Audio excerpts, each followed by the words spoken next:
तो क्रोध बढ़ता है, इच्छाएं पूरी नहीं होती तो क्रोध बढ़ता है, और इच्छाएं पूरी होती हैं तो लोभ बढ़ता है। इसलिए जीवन की हर तरह की परिस्थितियों में धैर्य बनाए रखना बहुत श्रेष्ठ है। इसलिए आप अपनी तैयारी धैर्यपूर्वक करते रहिए, एक दिन सफलता आपके हाथों में होगी। आज हम पढ़ने वाले हैं परीक्षा वाणी का जो सी वाला सीरीज है वो पढ़ेंगे, और मैंने अभी 2 वीडियो बना के दे दी हैं, तो आप उसमें क्या करेंगे, डिस्क्रिप्शन में जाएंगे, जिन्होंने नहीं पढ़ी है वो वहां पर पढ़ सकते हैं। तो चलते हैं अपने क्वेश्चंस में।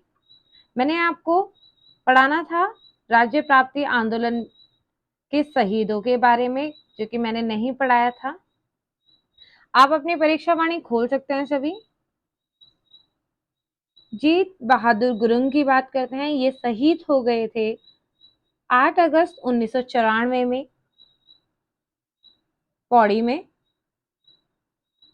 एक क्वेश्चन बनता है कि खमीटा कांड कब हुआ था, खटीमा कांड कब हुआ था। तो 1 सितंबर 1994 में हमारा खटीमा कांड हुआ था, और इसमें जो योगदान दिया था धर्मानंद भट्ट, गोपीचंद, परमजीत सिंह, रामपाल, भगवान सिंह सिरोला, भुवन सिंह, प्रताप सिंह व सली अहमद ने। तो खटीमा कांड कब हुआ था, 1 सितंबर 1994 में। नेक्स्ट क्वेश्चन बनता है मसूरी कांड कब हुआ था। मसूरी कांड होता है 2 सितंबर 1994 में। बहुत इंपॉर्टेंट क्वेश्चन है, पेपर में कई बार पूछे गए हैं। और इस क्वेश्चन को इस तरह से पूछा जाता है कि बेलमती चौहान व हंसा धनी इन दोनों के बारे में हमेशा पूछा गया है। तो ये कौन से कांड में मारी गई थी, तो शहीद हो गई थी, तो ये था हमारा मसूरी कांड, जो कि 1994 में हुआ था 2 सितंबर को। और कौन कौन थे व्यक्ति जो शहीद हुए, धनपत सिंह, मदन सिंह ममगई, बलबीर सिंह नेगी, जेठू सिंह उर्फ गुड्डू बालाघाट, राय सिंह बंगारी, हंसा धनई, बेलमती चौहान और पुलिस उपाधीक्षक उमाशंकर त्रिपाठी शहीद हुए। कब हुए थे, 2 सितंबर 1994 में। नेक्स्ट क्वेश्चन है रविंद्र रावत, गिरीश कुमार भद्री, सत्येंद्र सिंह चौहान, सूर्य प्रकाश थपलियाल, राजेश लखेड़ा व अशोक कुमार कोशिव शहीद हुए थे। ये कब हुए थे, ये हुए थे 2 अक्टूबर 1994 में रामपुर तिराहा मुजफ्फरनगर में। राजेश रावत, दीपक वालदिया, बलवंत सिंह जगवान व जयानंद बोगड़ा शहीद हुए। ये हुए थे 3 अक्टूबर 1994 में। आपको याद रखना है मसूरी कांड कब हुआ था, 2 सितंबर 1994 में। खटीमा कांड की बात करेंगे 1 सितंबर 1994 में। मुजफ्फर कांड की कंफ्यूज होते हैं सब, मुजफ्फर कांड कब हुआ था, मुजफ्फर कांड होता है 2 अक्टूबर 1994 में। रामपुर तिराहा कहाँ है, मुजफ्फरनगर में। नेक्स्ट क्वेश्चन में चलते हैं। पृथ्वी सिंह बिष्ट व राकेश देवरानी शहीद हुए थे। ये कहाँ हुए थे, ये हुए थे 3 अक्टूबर 1994 में कोटद्वार में। प्रताप सिंह बिष्ट शहीद हुए थे 3 अक्टूबर 1994 को नैनीताल में। और यशोधर बैंजाल व राजेश रावत जी ये शहीद हुए। ये पूछा जाता है कब हुए थे, 10 नवंबर 1995 में श्रीयंत्र टापू श्रीनगर में। अब देखो भौगोलिक संरचना, उत्तराखंड की भौगोलिक संरचना। अगर आप उत्तराखंड का मैप देखोगे, आप डायरेक्टली ऐसे बना लो, प्लस का निशान बना लो। उत्तरी अक्षांश की बात करते हैं। उत्तरी अक्षांश कितना है, 28 डिग्री 43 सेकंड से 31 डिग्री 27 सेकंड तक इसका हमारे क्या है, उत्तरी अक्षांश है। इसका विस्तार बात कर लेते हैं, विस्तार की बात कर लेते हैं, तो इसका विस्तार जो है वो 2 डिग्री 44 सेकंड है। पूर्वी की बात कर लेते हैं, तो पूर्वी आप देखो, पूर्वी की बात करेंगे, ये यहाँ से पूर्वी देशांतर है। ये है हमारा कहाँ से, ये है 77 डिग्री 34 मिनट से 81 डिग्री 2 सेकंड तक, सॉरी। देशांतरी विस्तार 3 डिग्री 28 सेकंड। अब देखो राज्य की लंबाई की बात करते हैं। लंबाई, लंबाई, चौड़ाई। राज्य की लंबाई की बात करेंगे, लंबाई कर देंगे तो 358। चौड़ाई की बात करते हैं तो चौड़ाई हो जाएगी 320। ठीक है। अब क्या है कि इसमें है कि राज्य से लगी अंतर्राष्ट्रीय सीमाओं की कुल लंबाई। अब देखो अंतर्राष्ट्रीय सीमा हमारी इधर से भी लगी है, ठीक है, इधर से भी लगी हैं, तो अंतर्राष्ट्रीय सीमा की लंबाई बताएंगे। अगर टोटल की बात करते हैं, टोटल टोटल कितनी हो जाएगी, 625 हो जाएगी। और अगर हम बात करेंगे कि राज्य में लगी चीन सीमा से, अगर चीन की बात करोगे, चीन सीमा से कितनी है, चीन सीमा से हमारी लंबाई जो है वो है, चीन से लगी है 350 किलोमीटर, नेपाल से लगी है 275 किलोमीटर। राज्य में हिमालय की स्थिति कहाँ है, हिमालय कहाँ है, उत्तर पश्चिम में। और सॉरी, ये इसमें गलत हो गया कि राज्य की देश में स्थिति है उत्तर पश्चिम, और राज्य की हिमालय में, हिमालय से स्थिति की बात करते हैं तो पश्चिमी मध्य हिमालय में। अब देखो अगर मतलब आपने उसका डायग्राम देखा होगा उत्तराखंड का, कुछ आयत की तरह है ना, आयत की तरह, ठीक है, आयताकार है। एरिया की बात करते हैं तो कितना है, 53,483, 483, 53,483 वर्ग किलोमीटर है, ठीक है। और देश के संदर्भ में कितना परसेंट है, देश के संदर्भ में ये हो जाएगा 1.69%। आगे चलते हैं। देश के सभी 36 मतलब 28 स्वशासित 8 केंद्र शासित राज्यों में क्षेत्रफल की दृष्टि से उत्तराखंड का स्थान राजस्थान, मध्य प्रदेश, महाराष्ट्र, उत्तर प्रदेश, गुजरात, कर्नाटक, आंध्रा, उड़ीसा, छत्तीसगढ़, तमिलनाडु, तेलंगाना, बिहार, वेस्ट बंगाल, अरुणाचल प्रदेश, झारखंड, असम, हिमाचल, जम्मू कश्मीर, लेह लद्दाख के बाद कौन से नंबर का है। मतलब सीधा सा क्वेश्चन ये था कि उत्तराखंड का स्थान कौन सा है क्षेत्रफल के हिसाब से। तो उत्तराखंड के स्थान की बात करते हैं तो कौन सा नंबर है, 20वां। नेक्स्ट चलते हैं। देश के केवल 28 स्वशासित राज्यों में क्षेत्रफल की दृष्टि से उत्तराखंड का स्थान पूछा तो 18वां। जब हमारे पास केंद्र शासित आ जाएंगे टोटल तो 20वां, और अगर हमारे पास सिर्फ 28 राज्यों में से पूछा जाएगा तो 18वां। देश के सभी 36 राज्यों में से 16 पंजाब, हरियाणा, केरल, मेघालय, मणिपुर, मिजोरम, नागालैंड, त्रिपुरा, सिक्किम, गोवा, पुदुचेरी, अंडमान, लक्षद्वीप, दिल्ली, चंडीगढ़ बाद दादर नगर हवेली राज्य का क्षेत्रफल। राज्य का क्षेत्रफल उत्तराखंड से क्या है, कम है, ठीक है। नेक्स्ट में चले। राज्य के कुल क्षेत्र का पर्वतीय भाग, देखो नंबरिंग वगैरह तो मत ही पढ़ो, परसेंट पढ़ो। पर्वतीय भाग 86%, 86.07%। और मैदानी क्षेत्र की बात करते हैं तो 13.93% है। गढ़वाल का कितना परसेंट आएगा, 60.67%। कुमाऊं का कितना आ जाएगा, 39.33%। राज्य में सर्वाधिक और सबसे कम क्षेत्रफल वाला जिला, अगर आपने मैंने पढ़ाया था कि चमोली जिला सबसे बड़ा है, क्षेत्रफल बताया था 8,030 किलोमीटर इसका क्षेत्रफल है। चंपावत का बताया था 1766, मतलब 1766 इसका एरिया है। तो सबसे बड़ा जिला कौन सा हो गया, चमोली।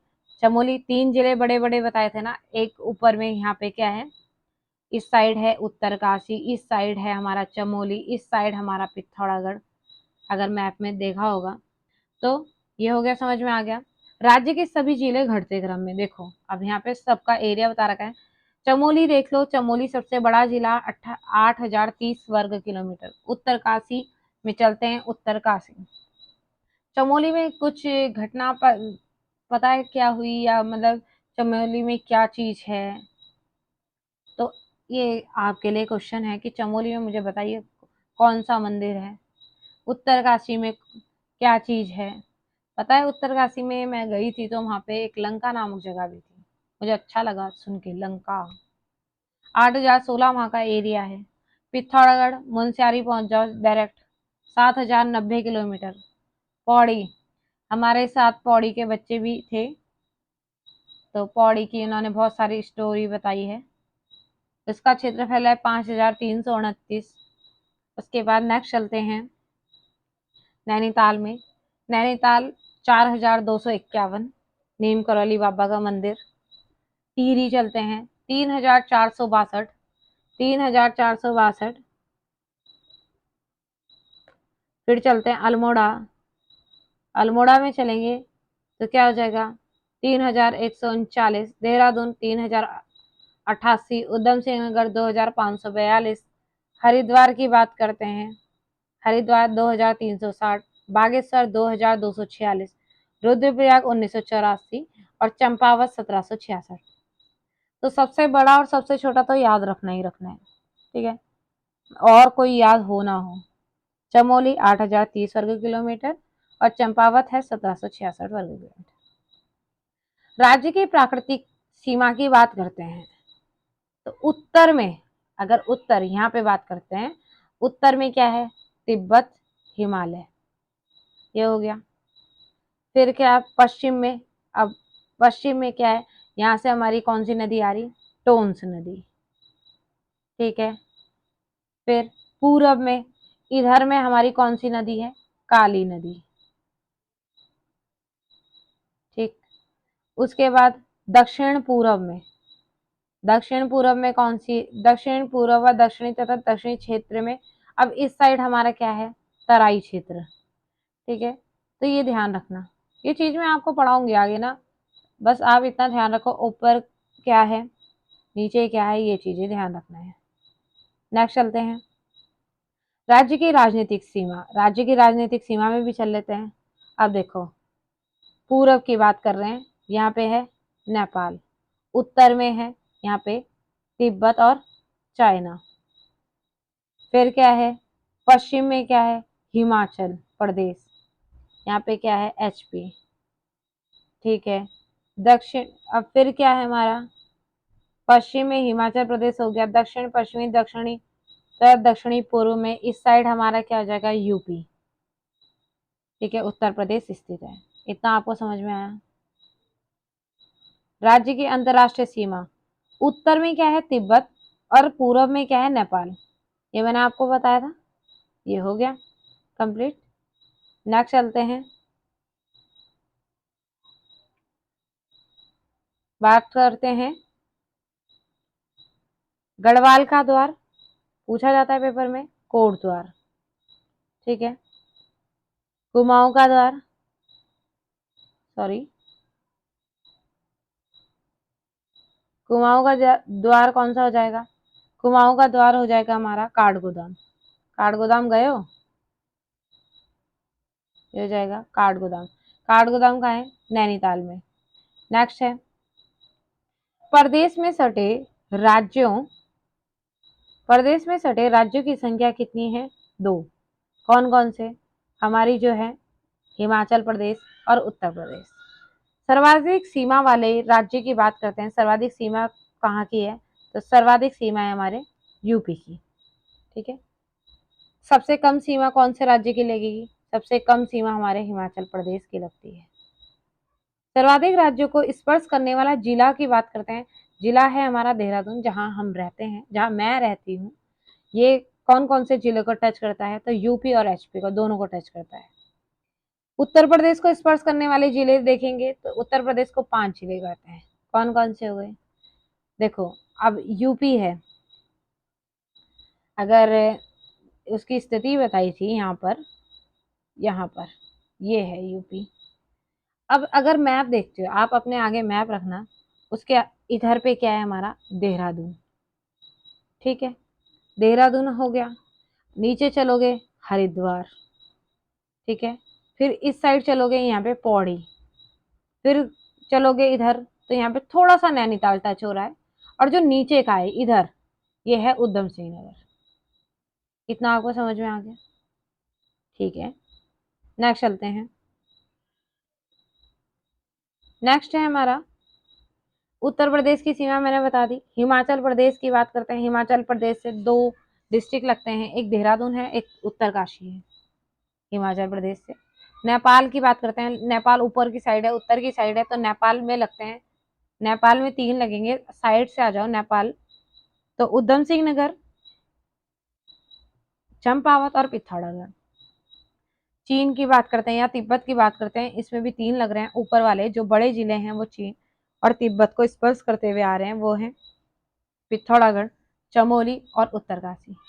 राज्य के सबसे पूर्व और पश्चिमी जिले का क्रम बताना है, सॉरी क्रम नहीं, मतलब जिला बताना है कि पूर्व का कौन सा है और पश्चिम का कौन सा है। पूर्व चलो, तो पूर्व में तो पिथौरागढ़ है, और पश्चिम में हम हैं देहरादून वाले। उत्तर में कौन है? उत्तर में है उत्तरकाशी वाले, और नीचे हैं मतलब दक्षिण में है हमारे उधम सिंह नगर। इतना आया आपको समझ में? नेक्स्ट चलते हैं, इसमें थोड़ी फोटो ब्लर है पर दिख रहा है, आप अपनी परीक्षा वाणी में देख लेना। सबसे लंबी अंतरराष्ट्रीय सीमा रेखा वाला जिला, इंपॉर्टेंट क्वेश्चन है, पूछा जाता है, तो कौन सा हो गया हमारा? यह हो गया हमारा पिथौरागढ़, जो कि नेपाल और तिब्बत से है लगा हुआ। राज्य का वह जिला जो 2 देश स्पर्श करते हैं, जिसे 2 देश स्पर्श करते हैं, कौन कौन कौन सा है? तो पिथौरागढ़ है। उत्तर प्रदेश से सर्वाधिक और सबसे कम सीमा रेखा वाले जिले हैं उधम सिंह नगर और नैनीताल। राज्य के सर्वाधिक जिले, जो कि 7 जिलों को स्पर्श करने वाला जिला है, वो है पौड़ी। पेपर में पूछा गया है, इंपॉर्टेंट क्वेश्चन लिख लो इसके आगे। ठीक है, नेक्स्ट चलते हैं, पर्वत श्रेणियों पर स्थिति प्रमुख नगर। अब पर्वत श्रेणी की बात करते हैं, नैनीताल, रानीखेत, अल्मोड़ा, डोडीहाट, जोशीमठ, गोपेसर, पौड़ी, मसूरी आदि। ठीक है, नेक्स्ट चलते हैं पर्वत घाटियों में। अब पर्वत घाटियों में कौन कौन से हैं? देहरादून, चंपावत, पिथौरागढ़, बागेश्वर आदि। अब चलते हैं भौगोलिक संरचना की तरफ। अब उत्तराखंड की भौगोलिक संरचना में उत्तराखंड को 8 भागों में बांटा गया है। कौन कौन से 8 भाग हैं? गंगा का मैदान, नीचे चलोगे गंगा का मैदान, फिर है तराई क्षेत्र, फिर है भाबर क्षेत्र, फिर है शिवालिक क्षेत्र, फिर है दून क्षेत्र, फिर है लघु हिमालय, फिर है वृहत हिमालय, फिर है ट्रांस हिमालय। इतना आया आपको समझ में? अब देखो, अब पहले की बात, जो पहला क्वेश्चन बनता है पहले में, कि पहला है गंगा का मैदान। अब ये सोचो, ये एक हो गया ये गंगा का मैदान, ये हो गया हमारा तराई क्षेत्र, ये हो गया मेरा भाबर क्षेत्र, ये हो गया मेरा शिवालिक क्षेत्र, ये हो गया मेरा दून क्षेत्र, ये हो गया मेरा लघु क्षेत्र, फिर ये हो गया मेरा बृहद हिमालय क्षेत्र, और ये हो गया मेरा कौन सा? ट्रांस हिमालय क्षेत्र। अब क्या है, पहला क्या बताया मैंने? पहला मैंने आपको बताया था गंगा का मैदान, ये है गंगा जी, गंगा का मैदान। तो ध्यान रखना, गंगा का मैदान जो है, यहाँ पे अधिकांश भाग गंगा के मैदान के अंतर्गत आता है। अब अगर हरिद्वार जाओगे तो गंगा के मैदान के अंतर्गत आएगा। ठीक है, चलो नेक्स्ट चलते हैं, मैं इसके आगे एच लिख लेती हूँ, एच। फिर बात करते हैं पताल तोड़ कुएं कहाँ मिलते हैं। तो पताल तोड़ कुएं, अब यहाँ पे लिख लो तराई। तराई में बहुत सारी चीज हुई है, तो से तराई, देखो पी से पताल तोड़ कुएं मिले हैं। ठीक है, और इसे हम क्या कहते हैं? तरी वाला के नाम से भी जानते हैं। ठीक है, ये है क्वेश्चन, तरी वाला के नाम से भी जानते हैं। पंजाब, हरियाणा, बंगाल आदि राज्य भी इसी के अंतर्गत आते हैं। ठीक है, तराई क्षेत्र के ठीक उत्तर में जो कंकड़ पत्थर मिलते हैं, यहाँ पे कंकड़ पत्थर भी मिलते हैं। नेक्स्ट चलते हैं, कंकड़ पत्थर हो गया। भाबर क्षेत्र के तुरंत उत्तर की पहाड़ियों को क्या कहते हैं? हम शिवालिक। अब देखो, शिवालिक ही हो जाएगा, एस फॉर शिवालिक। ठीक है, अब क्या है, राज्य में शिवालिक की औसत ऊंचाई बतानी है। औसत ऊंचाई की बात करते हैं, तो औसत ऊंचाई हमारी कितनी है? 10 से 20 किलोमीटर एवं 700 से 1200 मीटर। हिमालय का सबसे नवीन श्रेणी कौन सी है? अब सबसे नवीन श्रेणी जिसका निर्माण 1.7 लाख वर्ष पूर्व, 3 करोड़ वर्ष पूर्व, मतलब मायोसीन से निम्न प्लास्टीन के मध्य हुआ, ये हुआ था शिवालिक श्रेणी का। नेक्स्ट है, उत्तराखंड के अधिकांश पर्यटन कहाँ आते हैं? यहीं आते हैं, शिवालिक में। देहरादून, अगर देहरादून में जाओगे आपको सारा क्या मिलेगा? मंदारसू मिलेगा, बाड़कोट, ऋषिकेश आदि स्थानों पर पाए जाने वाले डोलोमाइट जो चट्टाने हैं, उनसे क्या निकाला जाता है? उनसे निकाला जाता है चूना। ठीक है। शिवालिक पहाड़ियों को प्राचीन काल में क्या कहा जाता है? पेपर में पूछा गया है, मैनाक पर्वत। शिवालिक शब्द शिव व अलग शब्दों से मिलकर बना है, जिसका अर्थ है शिव की भौएं। हिमालय की 3 श्रेणियों में जीवाश्म पाए जाते हैं। जीवाश्म पाए जाते हैं कहाँ? शिवालिक में, ये भी पूछा गया है। शिवालिक श्रेणी बाह्य हिमालय और मध्य हिमालय के मध्य के चौरस समतल व क्षैतिज घाटियों को हम क्या कहते हैं? तो हम क्या कहेंगे? पश्चिमी उत्तराखंड, दून व पूर्वी में द्वार, दून व द्वार कहते हैं। राज्य के जो शिवालिक व मध्य हिमालय के बीच की चौरस घाटियां हैं, हम उन्हें क्या कह रहे हैं? दून व द्वार। नेक्स्ट चलते हैं। अब देखो, समतल भूमि को हम क्या कहते हैं? राज्य के कुछ भाग में समतल भूमि मिलती है, तो उसे हम क्या कह रहे हैं? उसे हम कह रहे हैं सैंड। फिर देहरा मतलब देहरादून, कोठरी व चौखंबा, ये पौड़ी, पतली व कोटा, नैनीताल, ये सारे क्या हैं? ये दून और द्वार हैं। राज्य का सबसे बड़ा व प्रसिद्ध दून या द्वार कौन सा है? तो देहरादून है। 70 किलोमीटर लंबा है और 24 से 32 किलोमीटर चौड़ा है। राज्य में मध्य हिमालय कितना चौड़ा व ऊंचा है? तो 70 से 100 किलोमीटर व 1200 से 4500 मीटर। मसूरी, मसूरी कितना फेमस है? पहाड़ों की रानी मसूरी। पहाड़ी क्षेत्र किसके अंतर्गत आता है? पेपर में कई बार पूछा गया है, तो मध्य हिमालय के क्षेत्र में। ठीक है। यहाँ ये जो किस श्रेणी के पर्वत प्री कैम्ब्रियन व पैलेजोइक चट्टाने स्लेट, चूना, सैल, क्वार्टरजाइट, ग्रेनाइट से बने हैं? तो ये बने हैं मध्य हिमालय श्रेणी के। और इन्हीं में क्या है? ताल पाए जाते हैं। प्राचीन ग्रंथों में हिमालय जो वृहद हिमालय उसे क्या कहा गया है? बर्फ का घर या हिमाद्री कहा गया है। शीतोष्ण कटिबंधीय सदाबहार प्रकार के कोणधारी वन पाए जाते हैं हमारे कहाँ पे? मध्य हिमालय श्रेणी में। वहां पे बहुत ठंडा होता है। लघु या मध्य हिमालय के अंतर्गत चमोली 40%, पौड़ी 60% जिलों में पहले दूधातोली श्रृंखला को हम क्या कहते हैं? पामीर कहा जाता है। यूके का पामीर, उत्तराखंड का पामीर। अब उत्तराखंड का पामीर कहा जाता है, ठीक है, किसे? दूधातोली को। दूधातोली से 5 नदियां निकलती हैं। कौन कौन सी? पश्चिमी रामगंगा, आटागाड़, पश्चिमी नयार, पूर्वी नयार। पश्चिमी नयार और पूर्वी नयार का जो संगम होता है वो होता है हमारा कहाँ पे? सतपुली में। और एक नदी है बूनो। इन सब का उद्गम स्थल दूधातोली है। गैरसैंण, गैरसैंण अभी सुना होगा, बीच में कुछ टाइम पहले ये खबरों में रही थी गैरसैंण राजधानी के रूप में। तो ये दूधातोली श्रृंखला के पास ही है। राज्य की अधिकांश ऊंची पर्वत चोटियां कहाँ मिलती हैं? तो वृहद या उच्च हिमालय में हमें मिलती है। कौन? जैसे कि हमारे नंदा देवी, कामेट, नंदा देवी पूर्वी, बद्रीनाथ, माणा, चौखंबा, त्रिशूल, दूनागिरी, केदारनाथ, मलारी, ये हमारी क्या है? पर्वत शिखर है। वह शिखर जो शिवधाम के रूप में प्रतिष्ठित है और भिन्न भिन्न दिशाओं से भिन्न भिन्न रूप में दिखता है। पूछा गया है ये। त्रिशूल शिखर है चमोली में। सर्वाधिक ऊंचाई वाली 4 चोटियों की बात करते हैं, तो सर्वाधिक ऊंचाई वाली 4 चोटी हैं नंदा देवी, कामेट, नंदा पूर्वी, नंदा देवी पूर्वी और माणा। याद रखना, इनकी क्षेत्रफल याद रखो। 7,817 मीटर, कामेट 7,756, नंदा देवी पूर्वी 7,434, माणा 7,272। सर्वाधिक ऊंचाई वाली अधिकांश चोटियां किस जिले में मिलती हैं? तो उत्तरकाशी में मिलती हैं। ये ज्यादा हिल चुका है पेपर, तो आप अपने बुक में देखिएगा, इसमें क्लियर नहीं है।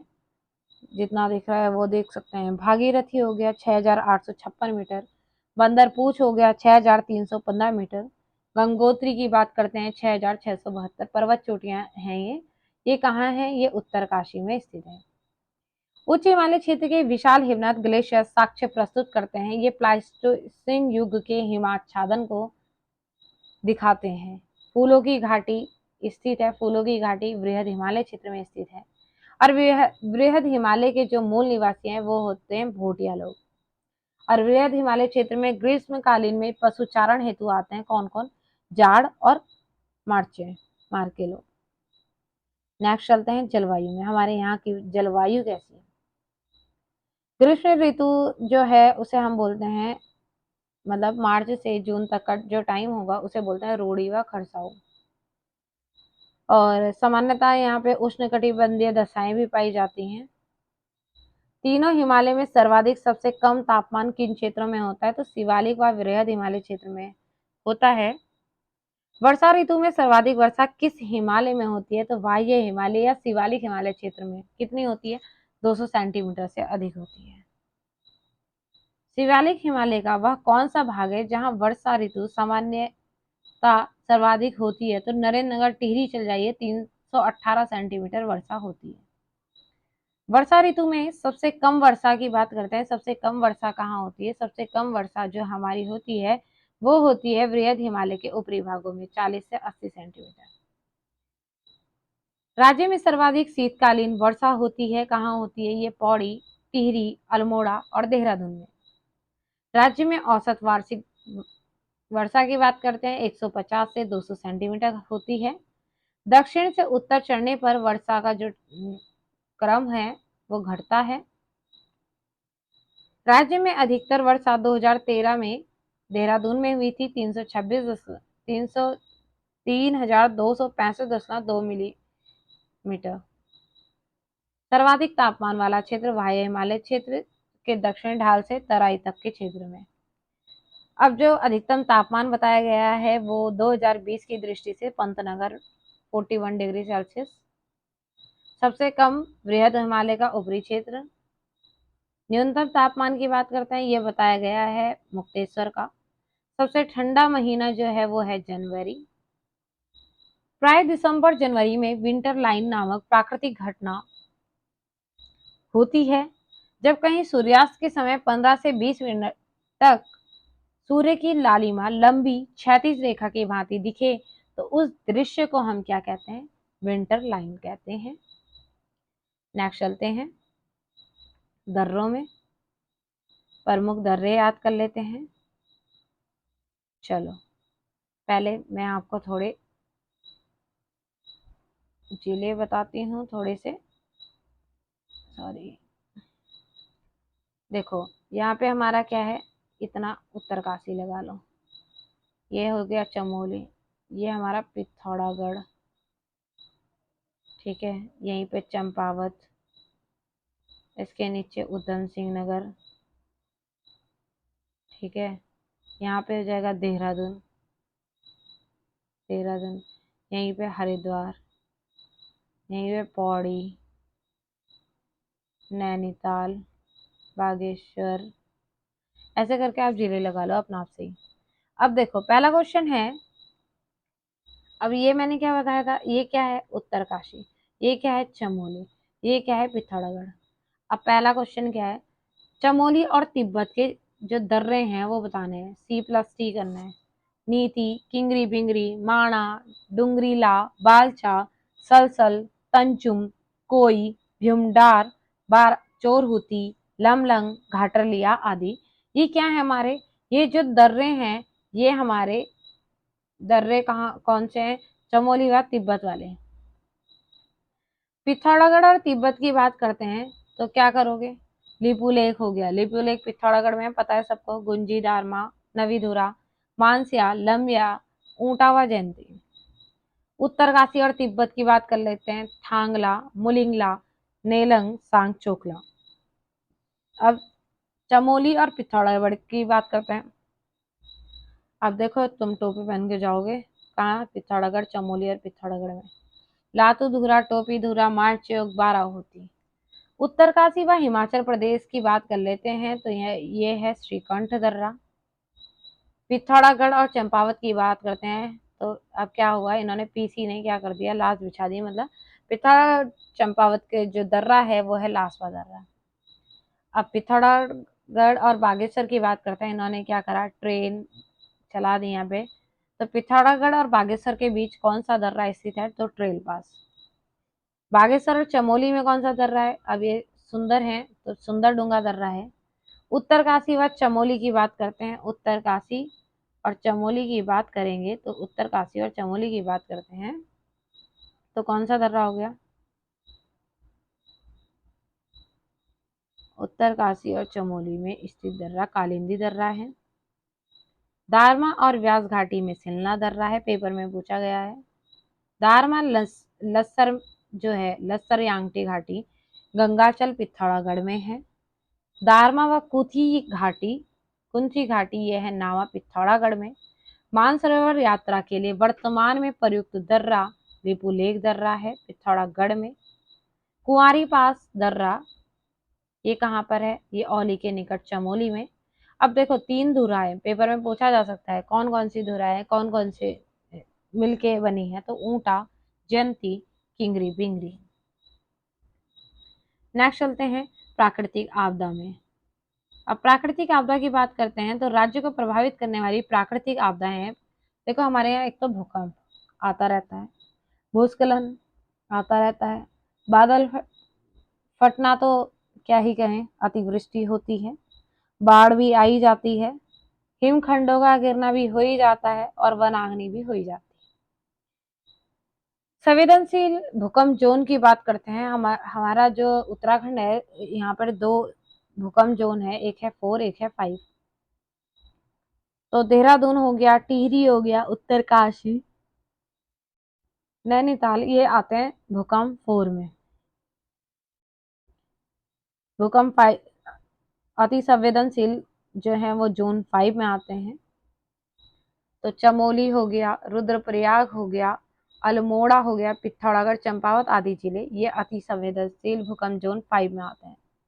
वैसे तो भूकंप के कई कारण होते हैं, लेकिन क्या होता है कि मतलब जो उत्तराखंड में आते हैं वो प्राय क्या होता है कि जो प्लेट्स होती हैं उनमें क्या होती है, गतिशीलता होती है या भ्रंशों की उपस्थिति के कारण भूकंप आते हैं। राज्य में मुख्य केंद्र भ्रंश रेखा कहाँ से गुजरती है? तो कहाँ से गुजरती है? बृहत व मध्य हिमालय के मध्य से होकर गुजरती है। और ये जो रेखा है ये टिहरी बांध के नीचे से भी होकर गुजरती है। वाड़िया संस्थान देखा है? वाड़िया संस्थान है देहरादून के ताजा अध्ययनों के अनुसार भूकंप की दृष्टि से सर्वाधिक संवेदनशील जिले 2 बताए गए हैं, एक तो चमोली चले जाओ, एक पिथौरागढ़ चले जाओ। इस कारण हमने अब क्या हुआ कि जब भूकंप आने लगे तो हमारे स्टेशन ओपन कर दिए। तो 3 स्टेशन है, एक है हमारा देहरादून, दूसरा है टिहरी, तीसरा है गरुड़गंगा चमोली। राज्य को सर्वाधिक प्रभावित करने वाली आपदाएं जो हैं वो भूस्खलन व बाढ़ हैं। और राज्य में अधिक भूस्खलन का कारण ही क्या है कि हमारे जो मानवीय हस्तक्षेप में वृद्धि व कच्चे पहाड़ हैं उस कारण भूस्खलन आते हैं। अब सबसे बड़ी घटना तो आपको याद होगी भूस्खलन की, जो हमारी क्या हुई थी, केदारनाथ में बाढ़ आ गई थी, आई थी, मंदाकिनी नदी बढ़ गई थी। 16-17 जून 2013 की वो घटना है जब हमारे उत्तराखंड में एक आपदा से बहुत लोगों को आर्थिक क्षति हुई, बहुत से गांव प्रभावित हो गए। तो ये घटना हुई थी 16-17 जून 2013 को। और आपदा से हताहत होने वाले लोगों की संख्या थी 5700, जो कि इम्पोर्टेंट नहीं है। आर्थिक क्षति हो गई थी कई करोड़ रुपए की, ये भी इम्पोर्टेंट नहीं है। आपदा से सर्वाधिक प्रभावित क्षेत्र थे केदार व मंदाकिनी घाटी। प्रभावित गांव थे 4200, इम्पोर्टेंट नहीं है। सीधा चलिए, आपदा के बाद मंदाकिनी की लंबाई में वृद्धि हो गई 5 किलोमीटर। अब क्या हुआ, जब ऐसे चलता रहा, बहुत ज्यादा नदी आने लग गई, बाढ़ आ गई, तो क्या हमारे जो सभी जनता जनार्दन है और लोगों ने बहुत सी हेल्प करी, बहुत मदद करी और कई हमारे अभियान भी चले। उसमें से एक है ऑपरेशन सूर्य होप। 17 से 2 जुलाई तक सेना द्वारा यह अभियान चलाया गया। नेक्स्ट क्वेश्चन है 16-17 जून 2023 की आपदा के कारण गंगोत्री के मार्ग कब तक बंद रहे? अगर गंगोत्री की बात करते हैं 98 दिन, यमुनोत्री की बात करते हैं 103 दिन, जबकि केदारनाथ में जो पूजा बाधित रही वो 86 दिन रही। अब क्या हुआ, जब ये आपदा आई तो सीबीएसई बोर्ड ने एक पाठ्यक्रम बनाया जिस disaster in Uttarakhand rain of terror नाम से। राज्य में 7 सदस्य आपदा प्रबंधन सलाहकार समिति का भी गठन किया गया जुलाई 2013 में।